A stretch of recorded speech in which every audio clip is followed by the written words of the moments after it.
लोग जाते थे वहाँ खूब झूम झाम के भजन गा लेते थे, बहुत सारा भजन भी समझ में नहीं आता था। हरिंदर भैया कौन है, दीदी नीलम आनंद कौन है, ये भी पता नहीं था, ये भी बताने वाला कोई नहीं था, समझ में ही नहीं आता था। लेकिन अभी तो चर्चा में के दौरान हम लोग सभी जानते हैं कि हरिंदर भैया कौन है।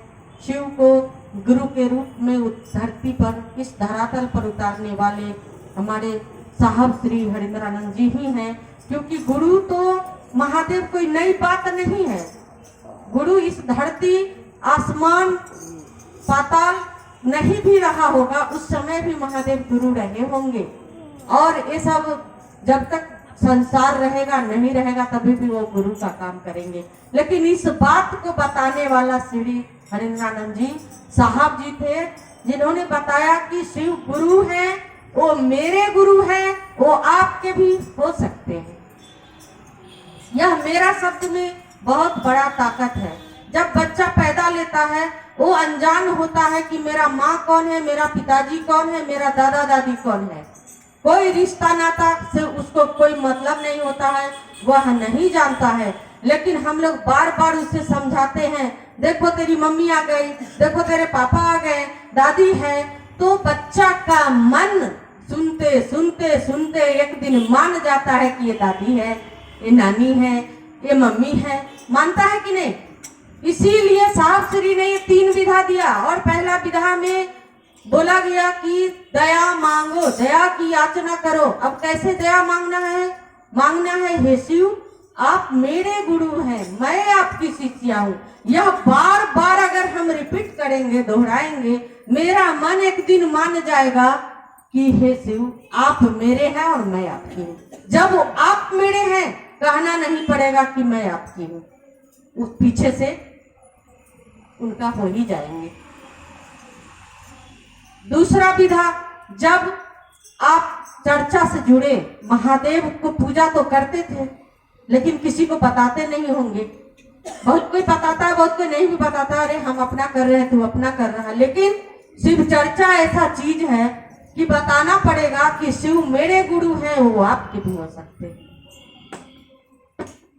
बस इसी बात को लेकर के चर्चा करना है, दूसरे को बताना गपशप के माध्यम से कि शिव मेरे गुरु हैं। दीदी आप भी मान के देखिए ना तो मानने में एक पैसा लगता है, ना तो छोड़ने में एक पैसा लगता है। लगता है क्या?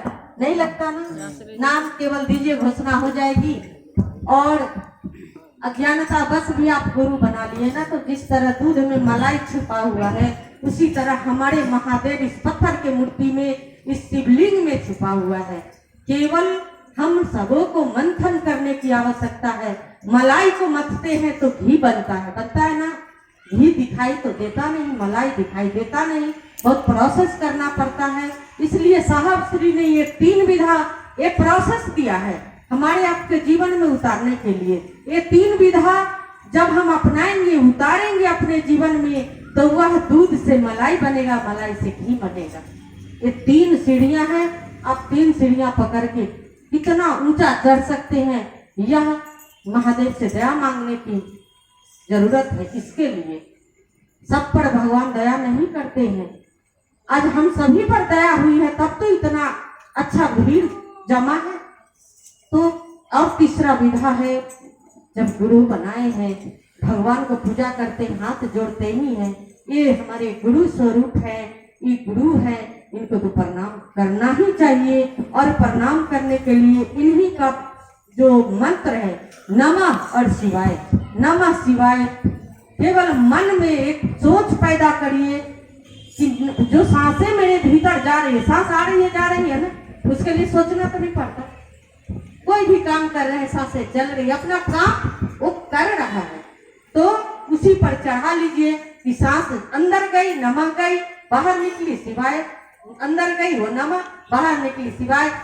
इसके लिए क्या करना होगा? केवल सोच, मन में सोच पैदा करना है और नमः शिवाय आपके सांसों पर चढ़ जाएगा।